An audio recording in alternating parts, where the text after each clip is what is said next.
तो चलिए आज स्टार्ट करते हैं motion in 2 dimension that is kinematic study का दूसरा पार्ट, जिसमें हम पढ़ने वाले हैं प्रोजेक्टाइल मोशन।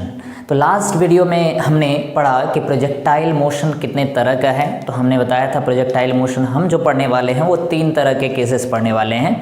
एक का नाम था ऑब्लिक प्रोजेक्शन या उसका नाम था ग्राउंड टू ग्राउंड प्रोजेक्शन। दूसरा जो हम पढ़ने वाले हैं इस वीडियो में that is the horizontal projection और प्रोजेक्शन फ्रॉम हाइट। और तीसरा केस जो हमें पढ़ना है that is projection on inclined plane. तो चलिए स्टार्ट करते हैं। This is the second part of the oblique projection, जिसमें हम निकालेंगे इक्वेशन ऑफ ट्रैजेक्टरी कि प्रोजेक्टाइल जो पाथ को फॉलो करता है ये पाथ का नाम है पैराबोला। तो इस पैराबोलिक पाथ का इक्वेशन क्या है, will find the equation of that parabola. और इस पे बेस्ड होके बहुत सारे क्वेश्चंस बहुत ही आसानी से हम सॉल्व कर सकते हैं। तो पहले हम डिराइव करते हैं कि ये इक्वेशन ऑफ ट्रैजेक्टरी कैसा है। तो चलिए शुरू करते हैं। We have equation of trajectory. तो पाथ के इक्वेशन निकालने के लिए मान लो हमारे पास है x axis and y axis and the projectile is projected from the origin. किधर से फेंके हैं? ऑरिजिन से फेंके हैं। कितनी वेलोसिटी से फेंक रहे हैं बालक? u से फेंक रहे हैं। कितने एंगल पे फेंक रहे हैं? एंगल को बताया तो इसको बोलते हैं angle of projection. The projectile will follow the path something like this. तो कहाँ से गया? O से गया। मैक्सिमम टॉप मोस्ट पॉइंट क्या है? उसको बोल रहे हैं A। और कहाँ पे जाके हिट किया? B पे। ठीक है क्या? ये सिचुएशन है। अब यहाँ पे क्या कर रहे हैं, मान लीजिए हमको इक्वेशन निकालना है। तो इक्वेशन किसी भी पाथ का या किसी भी कर्व का इक्वेशन का मतलब होता है equation will be in terms of x and y। उसमें x और y वेरिएबल्स होंगे। तो उसके लिए हम क्या कर रहे हैं, इस पर्टिकुलर पाथ के ऊपर मान लो हम किसी भी टाइम t पे एक p पॉइंट कंसिडर कर लिए। We are considering a p point on the path of the projectile and the coordinate of this p point is x, y। इस p पॉइंट का कोऑर्डिनेट कितना है? x, y। ठीक है। तो हमको इक्वेशन निकालना है इस पर्टिकुलर पाथ का। x, y का मतलब क्या है कि यदि मान लो प्रोजेक्टाइल O से लेके P तक जाने में टाइम लग गया स्मॉल t। कितना टाइम लग गया? Small t। तो कोऑर्डिनेट है इसका x, y। इसका मतलब ये t टाइम में, स्मॉल t टाइम में x डायरेक्शन में x डिस्टेंस गया, तभी कोऑर्डिनेट कितना है? x। और y डायरेक्शन में ये गया कितना? y डिस्प्लेसमेंट हुआ। So the displacement of the particle in y direction is y and displacement of the particle in x direction in time small t that is x है displacement in x और y है displacement in y। हमको basically निकालना है relation between x and y। तो इसके लिए हम क्या कर रहे हैं, पहले इक्वेशन लिखेंगे एक बार x में और एक बार लिखेंगे y में। अच्छा, वेलोसिटी x और y में तुमको पता है कितना होता है, बताओ। x की तरफ वेलोसिटी कितना होगा? The velocity in x direction, जैसे ये u है और ये एंगल थीटा है तो u का कंपोनेंट इधर कितना आएगा? u cos theta. So initial velocity in x direction we know that is u cos theta. Initial velocity y direction में कितना है वाला? y डायरेक्शन में इनिशियल वेलोसिटी कितना होगा? तो u का कंपोनेंट इधर आ जाएगा। कितना हो जाएगा? u sin theta. तो ये 2 वैल्यू हमको पता है। हमको क्या पता है? इनिशियल वेलोसिटी पता है। मोशन कहाँ से कहाँ ले रहे हैं? O to P। अच्छा, इनिशियल वेलोसिटी पता है, x में डिस्प्लेसमेंट भी पता है और भी क्या पता है? टाइम। यानी 3 पैरामीटर पता है, initial velocity, displacement and time. तो ऐसा कौन सा इक्वेशन है जिसमें इनिशियल वेलोसिटी है, डिस्प्लेसमेंट है और टाइम है? तो वो इक्वेशन है s equal to ut plus half at square. तो एक बार हम मोशन कंसिडर करेंगे x में और दूसरी बार कंसिडर करेंगे y में। क्लियर है क्या? तो इस तरह से x और y में रिलेशन निकल जाएगा। तो उसके लिए हम क्या कर रहे हैं, मोशन ले रहे हैं x डायरेक्शन में पहले। सो motion in x direction, motion in x direction पहले ले रहे हैं। थोड़ा ध्यान से देखते जाओ वालों। x डायरेक्शन, इक्वेशन क्या लिखेंगे? s equal to ut plus half a t square. Clear है क्या? मोशन कहाँ से कहाँ हो रहा है? O to P। अच्छा, O to P जब गया तो x डायरेक्शन में डिस्प्लेसमेंट कितना हुआ? x हुआ। तो ये सारा इक्वेशन हम x में लगा रहे हैं, इसलिए लिख रहे हैं displacement in x, initial velocity in x and acceleration in x। अब O to P मूव करने में x डायरेक्शन में डिस्प्लेसमेंट कितना हो गया x, तो डिस्प्लेसमेंट को लिखेंगे x। क्लियर है। अच्छा, इनिशियल वेलोसिटी x में कितना है बालक, ये है u cos theta and time is t plus half acceleration in x। हमने बताया था x में कोई फोर्स होता नहीं है, इस ऑब्जेक्ट को छोड़ेंगे तो ये किधर जाएगा, नीचे। इधर गया क्या, अरे इधर गया क्या, नहीं। आगे गया क्या, नहीं। ये किधर जा रहा है, नीचे। इसका मतलब the net force on the object act only in the vertically downward direction due to gravity.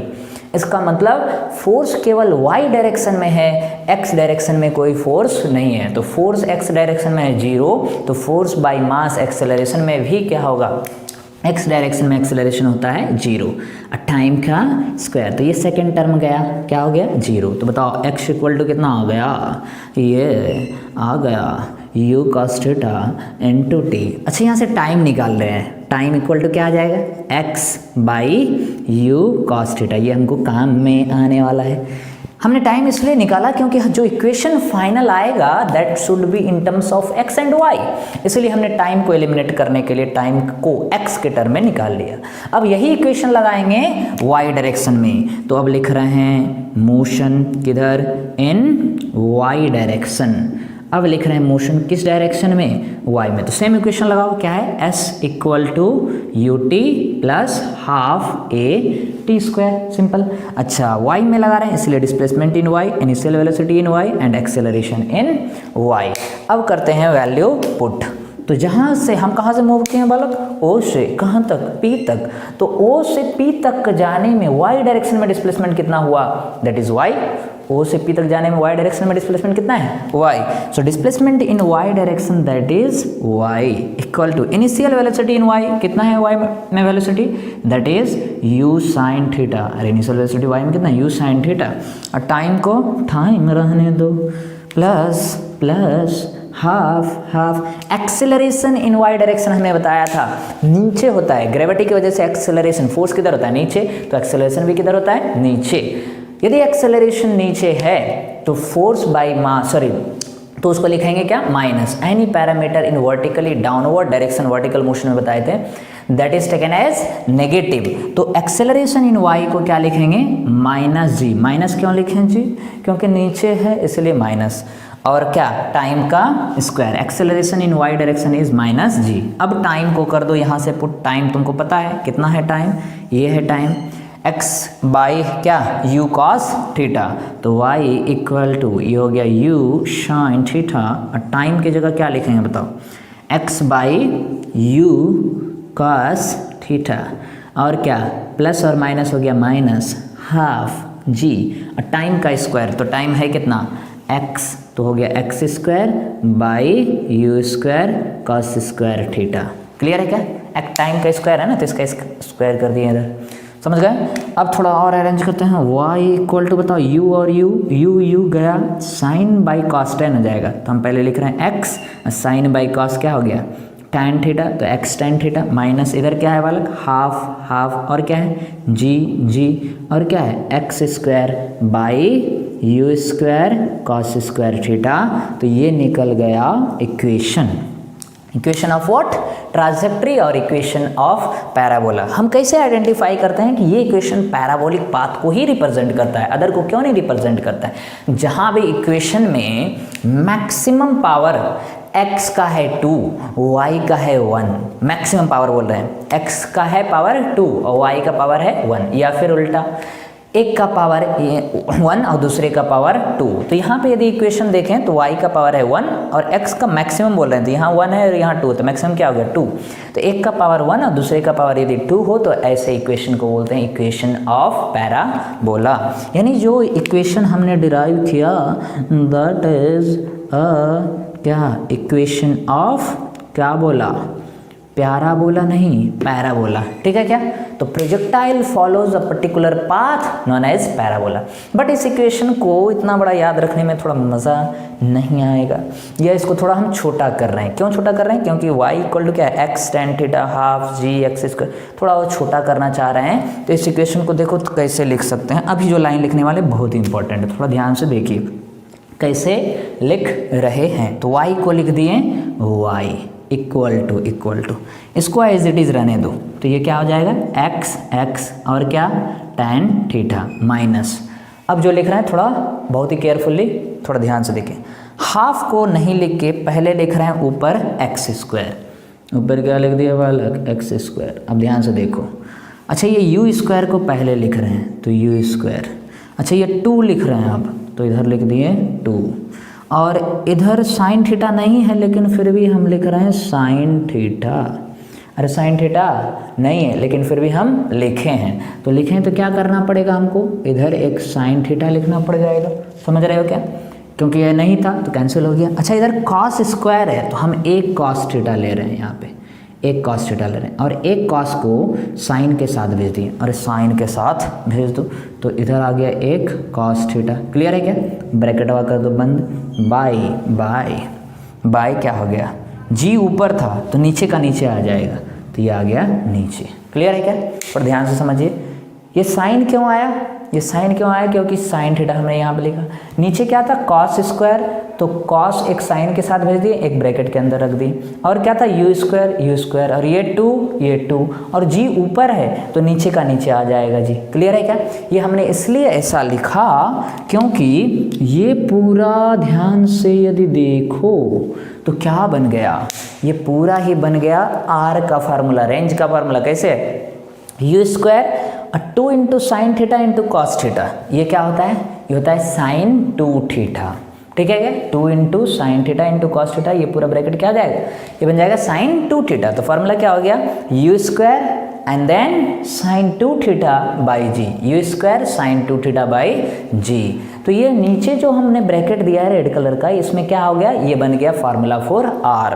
तो अब थोड़ा याद करना आसान हो जाएगा, कैसे हो गया, y इक्वल टू ये हो गया क्या x tan थीटा माइनस ऊपर क्या है, ऊपर है x square, sine by cos क्या आ गया, साइन बाई कॉस आ गया tan थीटा बाई नीचे ये पूरा ब्रैकेट क्या बन गया रेंज का फार्मूला, क्लियर है क्या। तो फाइनल फार्मूला क्या मिल गया, y इक्वल टू क्या कॉमन है दोनों में बताओ, क्या कॉमन है x कॉमन है, और क्या कॉमन है tan कॉमन है, तो x tan थीटा कॉमन आ गया, क्या बचेगा केवल 1 माइनस एक्स स्क्वायर था, x बाहर निकालें तो x by r, this is the final formula जो कि थोड़ा छोटा सा है, दिस इज छोटा सा, ठीक है क्या। तो छोटे से फार्मूले को थोड़ा याद रखना इजी होगा, ये भी याद रख सकते हैं बट ये थोड़ा ज़्यादा आसान रहेगा। फार्मूला क्या आ गया, y equal to x tan theta 1 minus x by r, this equation is known as equation of trajectory और इक्वेशन ऑफ पैराबोला, क्योंकि y का पावर है 1 और x इंटू एक्स का पावर है कितना, मैक्सिमम पावर है 2, तो एक वेरिएबल का पावर यदि 1 हो दूसरे वेरिएबल का पावर यदि 2 हो तो in that situation that is known as the equation of parabola. तो ये जो पर्टिकुलर पाथ प्रोजेक्टाइल फॉलो किया, this path is a parabolic path, इसलिए ऑब्जेक्ट का नाम हो जाता है क्या, प्रोजेक्टाइल। फाइनल इक्वेशन क्या है, फिर से रिवाइज करते हैं, y equal to x tan theta 1 minus x by r, y equal to x tan theta 1 minus x by r. अब इस इक्वेशन से रिलेटेड किस तरह से क्वेश्चन या किस तरह के क्वेश्चन हमसे पूछे जाएंगे वो थोड़ा ध्यान से देखते हैं, okay. So will take 1 or 2 question related to the equation of or equation of trajectory of the parabola. But equation क्या है, equation क्या है, y equal to x tan theta 1 minus x by r, y equal to x tan theta 1 minus x by r, okay. तो इससे related हमसे कैसे question या किस तरह के क्वेश्चन पूछे जाते हैं वो थोड़ा देखते हैं, ठीक है। So will take 1 or 2 question related to this particular type of equation से रिलेटेड हम क्वेश्चन कैसे बना सकते हैं। तो एक क्वेश्चन ऐसे दिया हुआ है, क्या बोला है, स्टेटमेंट में दिया है, बोला है if a projectile is projected from a distance a, from a distance a, from a vertical tower, okay, then if a projectile is projected from a distance a, कितना distance रहेगा a, from a vertical tower, and it passes the tower grazing over it. Grazing मतलब just touch किया, grazing का मतलब क्या है, just touch किया। And falls on other side at a distance b. तो क्या करना है भैया, then find the height of tower. Height of क्या, टावर फाइंड करना है, टावर की हाइट फाइंड करना है। ठीक है, बहुत इंटरेस्टिंग क्वेश्चन है। थोड़ा इसको डायग्राम के टर्म में देखते हैं। इक्वेशन ऑफ ट्राजेक्ट्री यूज करके ये बनेगा, बहुत ही सिंपल है। क्या बोला है, आपको बोला है इधर से एक प्रोजेक्टाइल को हमने फेंका, ये ग्राउंड है, यहाँ से एक प्रोजेक्टाइल को फेंका, कितनी वेलोसिटी से फेंका, u से फेंका, और ये इस तरह से इधर गया। बट ये कैसे गया, बीच में क्या है, एक पिलर है, पिलर को जस्ट टच करते हुए गया। तो projectile passes grazing over the pillar या ग्रेजिंग ओवर द टावर को जस्ट टच करते हुए गया। बट पहला स्टेटमेंट क्या बोल रहा है, a projectile projected from a distance a from the vertical tower. यानी ये वाला डिस्टेंस दिया हुआ है आपको, ये डिस्टेंस कितना दिया है, a डिस्टेंस दूर से यहाँ से फेंके हैं प्रोजेक्टाइल को, कितनी वेलोसिटी से फेंके हैं, u वेलोसिटी से फेंके। अच्छा ये सब गिवन है, u से फेंके और कितने एंगल पे फेंके हैं, थीटा एंगल पे फेंके, और टच करते हुए ये गया, जस्ट टच करते हुए, टच नहीं किया यानी कि अटक नहीं जाएगा, ऐसे टच करते हुए इधर गया और कहाँ पे पहुँच गया, बोला है and falls on other side at a distance b, यानी दूसरे साइड में ये कितने डिस्टेंस पे जाके गिरा, b डिस्टेंस पे। पिलर या टावर से a डिस्टेंस पहले फेंके, टच करते, जस्ट टच करते हुए कहाँ जाके गिरा, b डिस्टेंस पे गिरा। तो हमको फाइंड करना है हाइट ऑफ टावर क्या है, find the height of tower. तो ध्यान से यदि देखें तो ये वाला पॉइंट जस्ट टच करते हुए जा रहा है। तो कोऑर्डिनेट एक्सिस यदि हम बनाएं कि यदि ये है x axis, this is x axis and this is y axis, तो जहाँ से फेंके उसको ओरिजिन कंसिडर कर लिए, तो इस पॉइंट का कोऑर्डिनेट क्या हो जाएगा बालक, कोऑर्डिनेट का मतलब होता है x एंड y।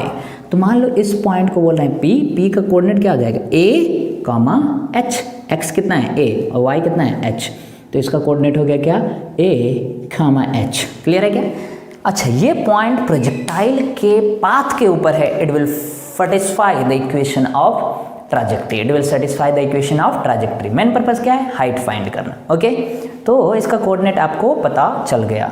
अच्छा इस सिचुएशन को देख के आपको रेंज कितना पता चल रहा है, ये क्या है, रेंज ऑफ प्रोजेक्टाइल। तो रेंज कितना पता चल रहा है, रेंज पता चल रहा है कितना हो जाएगा, a प्लस बी। तो आपको पता है, क्या पता है, रेंज इक्वल टू है यहाँ पे कितना, a प्लस बी। अच्छा what you know the equation of trajectory क्या था, y equal to x tan theta 1 minus x by r. अच्छा एट पॉइंट P पॉइंट पे बोलिए क्या लिखेंगे, P पॉइंट का कोऑर्डिनेट क्या है, a, h। तो y की वैल्यू हो जाएगा h और x की वैल्यू हो जाएगा a। क्यों, क्योंकि ये क्या है, पॉइंट इसके पाथ के ऊपर है, यानी ये इस इक्वेशन को क्या करेगा, सेटिस्फाई करेगा। तो पॉइंट को जाके पुट कर दो, तो y की जगह हो गया h, x की जगह हो गया a, थीटा का थीटा रहेगा, 1 माइनस एक्स की जगह हो गया a, और x कितना हो गया a, और r कितना लिखे हो, a प्लस बी। तो बोला बालक कितना आ जाएगा, h equal to a tan theta, और ले लो एलसीएम, तो a plus b minus a by a plus b, a गया। तो बोलो फाइनल क्या आ गया, ये आ गया h equal to a tan theta b by a plus b. तो जनरलाइज यदि करें तो ऐसे भी लिख सकते हैं, a को b के साथ भेज दो तो ये हो जाएगा क्या, a b by a plus b into tan theta. ठीक है, तो ये जनरल फार्मूला आ गया। यदि किसी भी पिलर को जस्ट टच करते हुए जा रहा है और पिलर के पहले डिस्टेंस है a और बाद में डिस्टेंस है कितना b, तो हाइट ऑफ पिलर कितना होगा, a b by a plus b into tan theta. तो बेसिकली आपको चाहिए केवल a b और क्या चाहिए, थीटा चाहिए। तो इस तरह के क्वेश्चन रिलेटेड टू हमने क्या यूज़ किया, यहाँ पे हमने यूज़ किया इक्वेशन ऑफ ट्राजेक्ट्री जो है y equal to x tan theta 1 minus x by r. Very important. Okay.